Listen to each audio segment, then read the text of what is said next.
അധ്യായം 16. ഹാഗാറും ഇസ്മായേലും. അബ്രാമിന് ഭാര്യ സാറായിൽ കുട്ടികളുണ്ടായില്ല.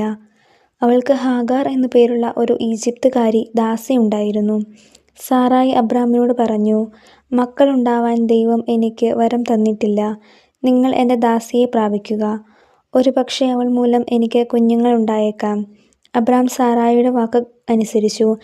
കാനാൻ ദേശത്ത് 10 വർഷം താമസിച്ചു കഴിഞ്ഞപ്പോൾ അവൻ്റെ ഭാര്യ സാറായി ദാസിയായ ഈജിപ്തുകാരി ഹാഗാറിനെ തൻ്റെ ഭർത്താവിന് ഭാര്യയായി നൽകി.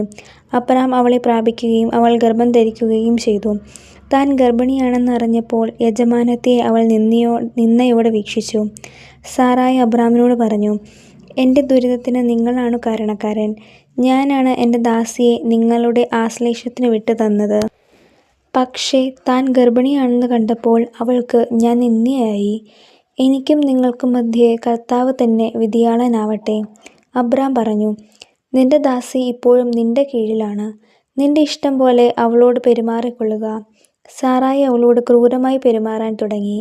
അപ്പോൾ അവൾ സാറായിയെ വിട്ട് ഓടിപ്പോയി. എന്നാൽ കർത്താവിൻ്റെ ദൂതൻ ഷൂറിലേക്കുള്ള വഴിയിൽ മരുഭൂമിയിലുള്ള ഒരു നീരുറവയുടെ അടുത്തുവച്ച് അവളെ കണ്ടെത്തി. ദൂതൻ അവളോട് ചോദിച്ചു, സാറായിയുടെ ദാസിയായ ഹാഗാറേ, നീ എവിടെ നിന്നു വരുന്നു? എങ്ങോട്ട് പോകുന്നു? അവൾ പ്രതിവദിച്ചു, ഞാൻ യജമാനത്തിയായ സാറായിൽ നിന്ന് ഓടിപ്പോവുകയാണ്. കർത്താവിൻ്റെ ദൂതൻ അവളോട് പറഞ്ഞു, നീ യജമാനത്തിയുടെ അടുത്തേക്ക് തിരിച്ചു പോയി അവൾക്ക് കീഴ്പ്പെട്ടിരിക്കുക. ദൂതൻ തുടർന്നു, എണ്ണിയാൽ തീരാത്തവണ്ണം അത്രയധികമായി നിന്റെ സന്തതിയെ ഞാൻ വർദ്ധിപ്പിക്കും. നീ ഗർഭിണിയാണല്ലോ. നീ ഒരു ആൺകുട്ടിയെ പ്രസവിക്കും. അവന് നീ ഇസ്മായേൽ എന്ന് പേരിടണം. കാരണം കർത്താവ് നിന്റെ രോദനം ചെവിക്കൊണ്ടിരിക്കുന്നു. അവൻ കാട്ടുകഴുതയ്ക്കൊത്ത മനുഷ്യനായിരിക്കും.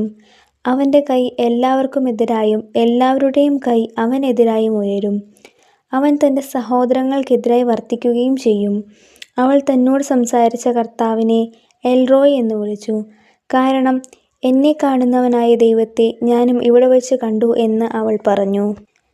അതുകൊണ്ട് ആ നീരുറവയ്ക്ക് ബേർ ലഹാറോയ് എന്നു പേരുണ്ടായി. അത് കാദേശിനും ബേരെദിനും ഇടയ്ക്കാണ്. ഹാഗാറിൽ അബ്രാമിന് ഒരു പുത്രൻ ജനിച്ചു. ഹാഗാർ പ്രസവിച്ച മകന് അബ്രാം ഇസ്മായേൽ എന്നു പേരിട്ടു. ഹാഗാർ ഇസ്മായേലിനെ പ്രസവിച്ചപ്പോൾ അബ്രാമിന് 86 വയസ്സായിരുന്നു.